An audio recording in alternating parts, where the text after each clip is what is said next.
llenos en el desierto o vacíos en el paraíso? ¿Qué tipo de persona tú quieres ser en esta tierra?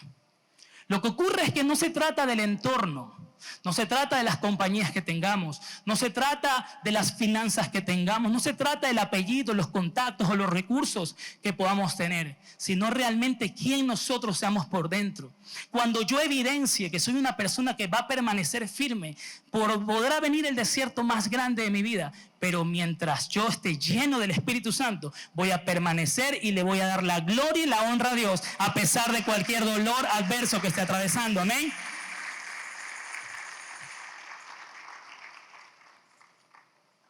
Amada iglesia, no demos por sentado que al recibir una promesa, inmediatamente esta se tiene que cumplir.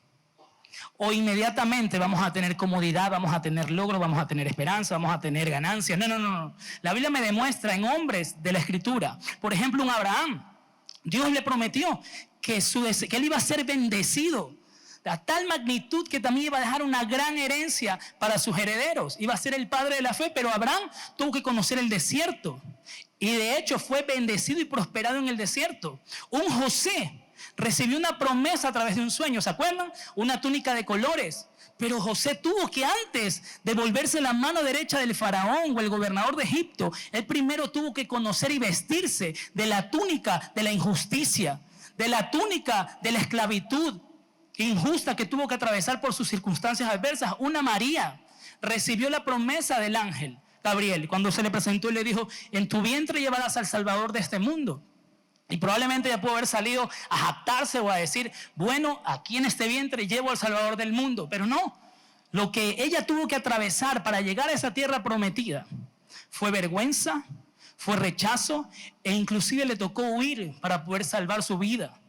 Entonces, iglesia, siempre entre una promesa y la tierra prometida se va a encontrar un gran desierto. Diga conmigo: desierto. Desierto, muy bien. El desierto no es solamente un espacio físico o un entorno donde se respire soledad, incomodidad. Porque ojo con esto, podemos vivir con grandes comodidades. Puede que a ti no te haga falta absolutamente nada. Puede que llegues a sentirte externamente lleno, pero vivir una vida en nuestro interior completamente desierta y vacía.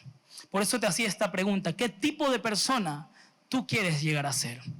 ¿Una persona llena en el desierto o una persona vacía en el paraíso?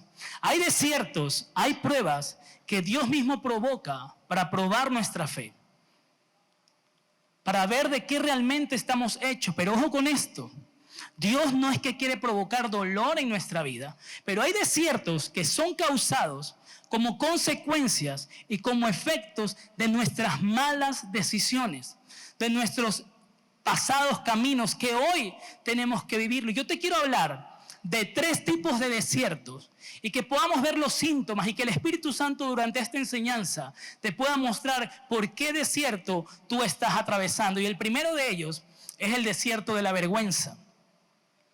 El desierto de la vergüenza. Yo te hablaba de un Jesús que estaba lleno de ¿qué?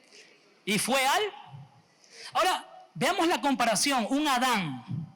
Adán no estaba en el desierto, él habitaba en el paraíso.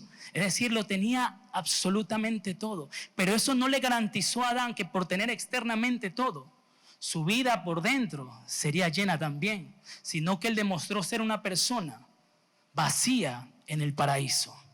Tenía absolutamente todo a sus pies. Pero en el momento difícil, cuando la serpiente se le presentó a Eva y luego Eva a él no pudo resistir la prueba. Él no pudo pasar y permanecer firme durante ese momento. La Biblia nos demuestra y sabemos que Adán pecó, que lamentablemente Adán mordió, probó de ese fruto prohibido, que no tenía que hacerlo. Y veamos cuando Dios se le presenta en el libro de Génesis, capítulo 3, versículo del 9 al 12. Vamos hasta allá rápidamente. Mas Jehová Dios llamó al hombre y le dijo: ¿dónde estás tú? Y él respondió: oí tu voz en el huerto y tuve miedo, porque estaba desnudo y me escondí. Y Dios le dijo: ¿quién te enseñó que estabas desnudo? ¿Has comido del árbol del que yo te mandé que no comieses? Y el hombre respondió: la mujer que me diste por compañera me dio del árbol y yo comí. Cuando habitamos en este desierto, querida iglesia, lo primero que ocurre es que nos escondemos por la culpa. Adán se había ocultado. Cuando atravesamos el desierto de la vergüenza, nos vamos a querer esconder. No vamos a querer que nos vean porque la culpa, el pecado es tan grande que lo único que va a hacer, Adán sabía que donde él se fuera, Dios, su mirada y su gran amor iba a estar sobre él. Pero él trató de evitarlo. Querida iglesia, ni aunque tú tengas la culpa más grande, te la vas a poder zafar de darle cuentas a Dios. Y también en su gran misericordia y amor que Él te extiende una oportunidad para arrepentirte. Entonces, Dios lo busca a Adán. Y Adán se había escondido. Lo segundo que me deja ver este desierto de la vergüenza es que inventamos excusas con tal de no enfrentar o enmendar nuestro error. Imagínate, Adán no conocía lo que era Nike, Adidas, Gucci, Prada. O sea, el tipo estaba peladito, ¿verdad? Él no sabía lo que era vestirse, él no sabía lo que era tener ropa, él no sabía lo que era un interior, él no sabía nada. Y él se inventó la famosa excusa que dijo, es que estuve desnudo y tuve miedo. Cuando atravesamos el desierto de la vergüenza, vamos a tender a inventar excusas en nuestra vida. No es que yo le fallé a mi esposa porque simple y llanamente se me presentó pues aquel mensaje y entonces esto ocurrió. Enfrente su error, tenga valor para acercarse, pedirle perdón a Dios y también volver a recuperar el amor de ella. Inventamos excusas tales como, es que yo abandono a mis hijos porque así mi papá lo hizo conmigo. Es que yo manejo esta forma de vivir porque así lo aprendí. Es que yo llevo los negocios así porque así lo aprendí de mi jefe. Y comenzamos, como estamos tan cargados de la vergüenza, empezamos a inventar excusas que lo único que hacen es hablar de una fe falsa. Iglesia, pero lo que Dios quiere que hoy nos mantengamos es firme y no importa, ojo, no significa que cuando salgas de aquí vayas a estar derechito, no me voy a equivocar, no voy a errar, no voy a cometer una falta, no, probablemente ocurra, pero tu primer refugio no tiene que ser esconderse, sino ir a los brazos de tu Padre porque Él te va a escuchar, te va a perdonar y te va a dar una nueva oportunidad de vida, amén. Lo tercero que ocurre es que evadimos nuestra responsabilidad, culpamos a otros al punto de maldecir o menospreciar lo que Dios bendijo y te entregó. Adán le responde a Dios, la mujer que me diste por compañera me dio del árbol y yo comí.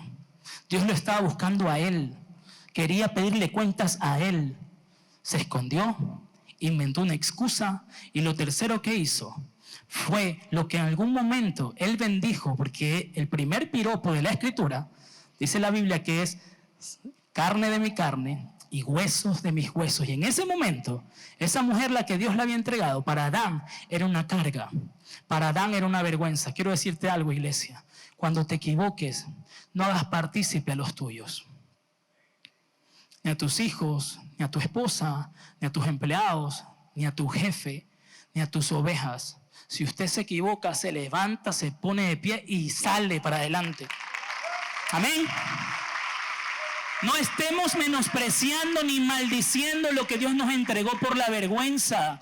No es que yo soy así porque esta mujer que me diste, los hijos que tengo, el ministerio que doy, la iglesia que está cerca. No. Empezamos a inventar excusas y lo único que eso va a provocar es que jamás conozcas la gloria de Dios por esa vergüenza que te tiene esclavo. Amén. Lo segundo que demuestra la palabra, y vamos a ir a otro tipo de desierto. Diga conmigo el desierto de la vergüenza. Ahora vamos a ir al segundo desierto, que es el desierto de la comparación. Hay gente que no solamente se queda viviendo el desierto de la vergüenza con sus propias culpas, enmendando, tratando de salir de sus errores, sino que vive toda la vida comparándose y usando el arma más letal que tiene un incapaz, el cual es la envidia. Hay gente que solamente pasa su vida viendo los logros de otros, que no está mal verlos, alegrarse. El problema es cuando los empezamos a desear y a ponernos en los zapatos de esa persona, que si nosotros los hiciéramos de manera diferente o que quizás no lo merece. Hay gente que está acá 10, 15 años con nosotros y viene una persona nueva y Dios le hace el milagro a él y a ti no, y tú comienzas a envidiarlo. Y eso realmente es un problema que tiene que ser tratado en nuestro corazón. Amén. Necesitamos salir de ese desierto de la comparación, y para ello el primer desierto nos hablaba acerca de la comparación entre Jesús y Adán. Y este segundo desierto te quiero hablar y comparar a los primeros dos reyes del pueblo de Israel. Saúl, un hombre muy fuerte, un hombre al que Dios llamó y lo puso en su trono, pero lamentablemente Saúl, en el ejercicio de su reinado, comenzó a desviar su propósito, comenzó a volverse un hombre desobediente e irse lejos del propósito y de la voluntad que Dios quería que él tenga sobre él como rey y para todo el pueblo. Dios pone su mirada en otro rey, o en un joven, mejor dicho, llamado David, al que Dios decidió ungirlo antes de que se sentara en el trono. Conocemos la historia, sabemos que viene un gigante llamado Goliat a amedrentar al pueblo de Israel. Saúl, con toda su enorme armadura, con toda su experiencia, no le pudo hacer frente. Se presenta un muchacho alrededor de 16 a 19 años de edad, llamado David, para pelear contra él. Sabemos la historia, que saca la onda, cogió una piedra y cataplum, venció al gigante. Pero cuando termina esa historia, ahí empezó la verdadera batalla y la verdadera guerra de David. Porque la mayor guerra de David no fue haber matado a Goliat, sino vivir los próximos tiempos, después de haberlo matado, con la comparación, la envidia y el estorbo del rey. Miren lo que dice la Escritura en el libro de Primera de Samuel, capítulo 18, versículo del 6 al 9. Primera de Samuel 18, versos del 6 al 9. Cuando el ejército de Israel regresaba triunfante, después que David mató al filisteo, mujeres de todas las ciudades de Israel salieron para recibir al rey Saúl. Cantaron y danzaron de alegría con panderetas y címbalos. Vaya, qué honor. Y este era su canto: Saúl mató a sus miles, pero David a sus 10,000. Cuando el rey Saúl empezó a escuchar esto, miren lo que él dice. Esto hizo que Saúl se enojara mucho y preguntara: ¿qué es esto? Dijo. Le dan crédito a David por 10,000 y a mí solamente por 1,000. Solo falta que lo hagan su rey. Desde ese momento, Saúl empezó a mirar con recelo a David. Cuando habitamos en el desierto de la comparación, lo primero que ocurre, el primer síntoma que pasa en nuestra vida, es que nos incomodamos y nos enojamos por los logros de otros. Amada iglesia, aprendamos a ser una iglesia y seamos personas saludables, que cuando alguien alcance lo que tú no pudiste alcanzar o lo que todavía no has podido alcanzar, no significa que Dios no tenga una medalla especial para ti. Pero cuando tú empieces a alegrarte y a aplaudir los logros de otros, créeme que estás alegrando el corazón de Dios y estás demostrando así un crecimiento espiritual. Seamos una iglesia agradecida. Lo contrario a la gratitud no es desagradecer, sino el menosprecio. Cuando tú empiezas a menospreciar lo que Dios te ha dado, entonces tu vida no va a ser una vida destinada al éxito ni al crecimiento, sino a decrecer, y que tú y tu casa no tengan una vida de trascendencia en esta tierra. Pero cuando empezamos a agradecerle a Dios, ahorita se fue la luz y le agradecimos, amén, iglesia. No pasa nada, porque Dios tiene el control absolutamente de todo. Amén, iglesia. Entonces tengamos el corazón y la convicción de que tenemos que salir de ese desierto de la comparación. Empezar a decir: Señor, ese lugar que le diste a mi pastor es de él. Tú le diste esa gracia. Eso no me corresponde. Yo voy a sumar ese lugar que le diste a mi líder, ese lugar que le diste a mi jefe, ese lugar que le diste a mis hijos, a mi esposa. Hay padres que su vida se la pasan lamentando y diciendo: no, es que yo me esforcé. Tu hijo tendrás que recoger lo mismo que yo recogí. Si yo conocí el polvo, pues tú también lo vas a conocer. ¿De qué estamos hablando si se supone que tenemos que tener un corazón? Jesús mismo dijo que nosotros haremos cosas mayores a su nombre. Él no tuvo un corazón de quedarse con la gloria porque sabía que el protagonista era Dios. Entonces ese es el ejemplo más claro, iglesia. Amén. Que nuestra generación, nuestros hijos, nuestros discípulos, nuestros amigos, nuestros empleados sean mejor que nosotros. Eso va a hablar de una persona con convicciones claras y con un desarrollo espiritual muy fuerte. Amén. El tercer desierto y último acá es el desierto de la comodidad. Desierto de la vergüenza, desierto de la comparación. Y hay gente que también habita en el desierto de la comodidad. Rápidamente, Dios había escogido un profeta llamado Jonás para que llevase a cabo una misión específica de ir a predicar un pueblo llamado Nínive, desde la persona más vil de ese reino o de ese pueblo hasta su rey, hasta toda la monarquía. Sabemos la historia en que Jonás pues se la quiso zafar, se lo comió una ballena, lo escupió en Nínive y pues Jonás tuvo que a las fuerzas cumplir con su misión. Dios había ejecutado, Dios estaba airado de gran manera porque este pueblo deshonraba continuamente su nombre. Pero ¿cuántos sabemos que la misericordia de Dios es más grande? ¿Amén? Entonces, Dios en su misericordia, antes de destruirlos, escogió a un Jonás y le dijo: antes de que yo ejecute ese pueblo, anda y predícales a todos. Jonás lo cumplió, empezó a predicarle a todo el mundo: arrepiéntanse, porque Dios va a destruir esta nación, les está dando la oportunidad. Vamos, conozcan a Dios, oren. Y así Jonás lo hizo. Cuando Jonás hizo eso, mis queridos amigos, dice la Biblia que lo que él hizo fue sentarse. Cogió y se sentó en una gran colina a esperar que Dios cumpliera su palabra. ¿Quién era Jonás para condicionar a Dios y para decir: yo ya lo hice, ahora te toca a ti? Muchas veces caemos en ese error de decir: es que Dios, yo ya lo hice. Y empezamos a negociar como que si Dios fuera un acreedor o un deudor. Dios es Padre. Y Jonás se sentó, y dice la Escritura en Jonás 4, versículo 6, vamos hasta allá. Dice la Escritura: Dios el Señor hizo que creciera rápidamente una calabacera. No es Cenicienta, mis amigos, es Jonás. Una calabacera, la cual extendió sus hojas sobre la cabeza de Jonás, haciéndole sombra. Esto hizo que Jonás se sintiera ¿cómo estaba Jonás? Muy cómodo y contento. Jonás estaba cómodo y contento. Cuando habitamos en este desierto, nos volvemos jueces en vez de intercesores. Empezamos a ver y a decir: bueno, es que si yo lo hiciera de esta manera. No, es muy fácil señalar el error de tus padres, hijo que estás acá. Pero ponte en los zapatos de él, a ver cuánto cuesta llevar el pan a casa. Y los padres me dicen: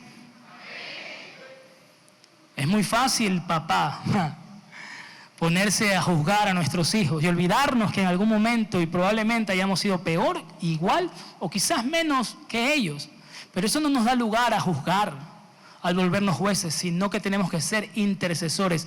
Jonás tenía que haberse sentado en esa colina, no a ver cómo el juicio de Dios caería sobre ese pueblo, sino interceder y orar: Señor, yo ya lo cumplí, pero te pido, Dios, que por favor detengas tu mano y no destruyas este pueblo donde habitan niños, donde habitan ancianos, donde habitan hombres, donde habitan mujeres. Lo segundo que me deja ver es que este desierto de la comodidad suele acostumbrar a la gente con lo natural, con lo viejo, y no esperamos lo sobrenatural de Dios. Dice la Biblia que cuando él estaba sentado, una calabacera estuvo sobre él. Y se acomodó, había sombra. Todo árbol da sombra, pero no todo árbol da fruto. Eso realmente es sobrenatural. Jonás se acostumbró con la sombra. No te acostumbres, amada iglesia, solamente con venir y recibir una palabra. Desafíate a que cuando tú la tomes, tú vayas a esos lugares desiertos a darle palabra al que está muerto, al que está herido, al que está desolado, al que está abandonado y al que no tiene esperanza. Amén. Eso habla de una iglesia que tiene frutos. No nos acostumbremos solamente con lo cómodo, sino que seamos una iglesia que tengamos el corazón. ¿Cuántos creemos aquí que Dios sana en estos tiempos? Pongamos manos sobre nuestros enfermos y declaremos sanidad, que Dios va a sanar. ¿Por qué nos cuesta tanto creer que Dios puede resucitar a alguien? Dios lo puede hacer, mi querido amigo. Dios tiene el poder de resucitar todo aquello que está muerto. Si tu matrimonio, tus finanzas está muerto en ti, tu propósito, y Dios lo va a resucitar, iglesia. Amén. Dios quiere que salgamos de los desiertos y vayamos a la tierra prometida que Él nos la va a dar. Y lo tercero es que se nos pasa la vida viendo milagros. Jonás Dice la Biblia que se puso mal. El libro de Jonás para mí es uno de los libros más inconclusos, que no terminan con una historia feliz, o Jonás siendo el protagonista. Hubiese sido increíble que el libro de Jonás hubiese terminado y Jonás oró y Dios extendió su mano de misericordia y final feliz, pero él no lo hizo. Él se puso a pensar cómo Dios lo haría. Él se puso a criticar, a compararse. Se nos pasa viendo los milagros en vez de ser el milagro para alguien más. Dios fue grande en misericordia y perdonó a Nínive. No ejecutó su ira contra ellos. Y Jonás se amargó, se puso mal. ¿Por qué? Porque tenía un corazón de juez y no un corazón de intercesor, iglesia. Y con esto quiero terminar. Y si me acompañan allá al piano, si son tan amables. Y puede que hasta este punto de la enseñanza te hayas logrado identificar con algún desierto que estés atravesando. No sé si de pronto sientas vergüenza, culpa y piensas que no puedes avanzar en la vida porque alguien te traicionó o porque simple y llanamente le fallaste a Dios. Puede que estés aquí sentado diciendo, sí, pastor, esa palabra es para mí. A diario paso comparándome, deseando los lugares ajenos, pero hoy entendí que realmente esos lugares Dios mismo me los va a dar, no a mi fuerza, sino a su forma. Amén. O estés aquí sentado pensando, necesito salir de esta comodidad que tengo. Necesito incomodarme, necesito perdonar, necesito amar, necesito abrazar, necesito reconciliar aquello que está muerto y está perdido. Pero hoy quiero llevarte a un cuarto desierto, y es el desierto santo. Porque Dios, aún con toda esta consecuencia de decisiones, de malos actos, Dios es misericordioso. Y Dios muchas veces, para avergonzar a Satanás, usa lo que Satanás quiso usar para destruirnos. Dios lo va a usar para que destruyamos a él. Había un hombre en la escritura llamado Moisés, que había atravesado los 3 desiertos. Un hombre joven de 40 años que había matado a un hebreo. Conoció el desierto de la vergüenza. Se sintió tan culpable que su reacción fue irse al desierto de Madián, a habitar allí 40 años. Es decir, que conoció el desierto de la comodidad. Moisés tenía todo, era como Adán. Moisés tuvo buenos estudios, se crió en Egipto, él no le hacía falta nada. Estaba lleno de muchas cosas humanas, pero estaba tan vacío de lo que Dios podría poner en él. Y en el camino, Moisés perdió su enfoque. Conoció el desierto de la vergüenza porque mató a alguien. Conoció el desierto de la comparación, porque él probablemente hubiese dicho, si yo hubiese sido faraón, y empezó a compararse con él, yo hubiese hecho las cosas de otra forma. Conoció el desierto de la comodidad porque dejó todo lo que él tenía para volverse en un hombre cómodo en el desierto. Tenía 80 años de edad. ¿Alguien aquí de 80 años? A ver. Usted, un aplauso para nuestro caballero aquí adelante. Muy bien. Tu abuelito Kiki. Muy bien. Moisés de 80 años, probablemente a esa edad, y no quiero que te centres en la edad, pero puede que hasta la edad que hoy tengas, te la pases como Moisés. Mientras duermes, mientras te duchas, mientras vas al trabajo. Señor, ¿será que realmente ya no tienes propósitos conmigo? Señor, en algún momento soñé que me ibas a usar, que iba a ser grande, pero hoy esa promesa yo no la veo cumplirse. Señor, yo prometí que iba a cuidar a mi familia, pero le he fallado tanto que no creo que tú tengas el poder para restaurarla. Señor, en algún momento te servía con tanta alegría, con tanto ímpetu, que lo único que ha provocado estos dolores y malas decisiones en mi vida es que yo me aparte y me separe de ti. Y probablemente hoy te encuentres como Moisés, en el desierto de Madián. Pero cuando Dios ama y tiene propósitos con alguien, no hay desierto que detenga el amor, la misericordia y la misma presencia de Dios. Dios se le presenta a Moisés en una zarza ardiente como esta. Y dice la Biblia en Éxodo 3, versos del 4 al 5, cuando el Señor vio que Moisés se acercaba para observar mejor, Dios lo llamó desde el medio de la zarza y le dijo, Moisés, Moisés. No le dijo huido, no le dijo forastero, no le dijo asesino, lo llamó por su nombre. Aquí estoy, respondió él. No te acerques más, le advirtió el Señor. Quítate las sandalias porque estás pisando tierra santa. Mis queridos amigos, lo que estaba haciendo Moisés, no tengo pezuña por si acaso,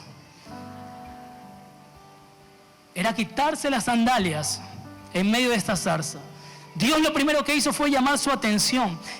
¿De qué forma Dios está llamando tu atención que no te acercas? Probablemente Dios esté llamando la atención con la enfermedad de ese familiar. Probablemente Dios esté llamando tu atención con ese problema económico, con ese problema en tu trabajo. Pero somos tan reacios, somos tan orgullosos que decimos, no, yo puedo. Moisés se acercó y desde ese acercamiento Dios le habló y lo llamó por su nombre. Cuando tú tengas el corazón de acercarte, reconociendo que no puedes, Dios te va a hablar y te va a dar un gran propósito. Amén. Y lo segundo que ocurre es lo siguiente. Cuando Dios le dice a Moisés, quítate las sandalias porque estás pisando tierra santa, ¿en dónde estaba Moisés? En él. Lo que Dios le estaba diciendo a Moisés eran dos cosas. Cuando una persona era llamada a ser esclavo, a ser la persona servil de alguien, la persona tenía que quitarse sus sandalias. Dios le estaba diciendo a Moisés, Moisés, has sido esclavo de tus pasiones desordenadas. Has sido esclavo de la culpa, de la vergüenza, de la comparación, de la comodidad. Pero hoy vas a ser mi esclavo y te voy a usar para libertar a un pueblo cautivo. Lo segundo que estaba haciendo Dios con Moisés era diciéndole, quítate las sandalias. Porque la tradición judía hablaba de que cuando alguien entrara a la casa de una persona como invitado, por respeto se tenía que sacar los zapatos, las sandalias. Lo que Dios le estaba diciendo a Moisés, no estás en cualquier desierto, estás en mi casa, donde yo habito. Y ahí donde yo habito, a pesar de que para ti haya culpa, haya problemas, haya fracasos, ahí te voy a levantar. Dios le dio un propósito hermoso a Moisés. Iglesia, quítate las sandalias del orgullo, quítate las sandalias del pasado, quítate las sandalias de la vergüenza, quítate las sandalias de la culpa y dile al Señor, quiero ir por lo nuevo que tú tienes para mí. No importa los gigantes que estén persiguiéndote, si Dios está conmigo, ¿quién contra mí, iglesia? ¿Quién contra mí, iglesia? Nada ni nadie podrá robarte la bendición, ni la enfermedad, ni la muerte, ni lo alto, ni lo profundo, ni lo abundante, ni lo escaso. Nada nos puede separar del perfecto amor que es en Cristo Jesús. Amén.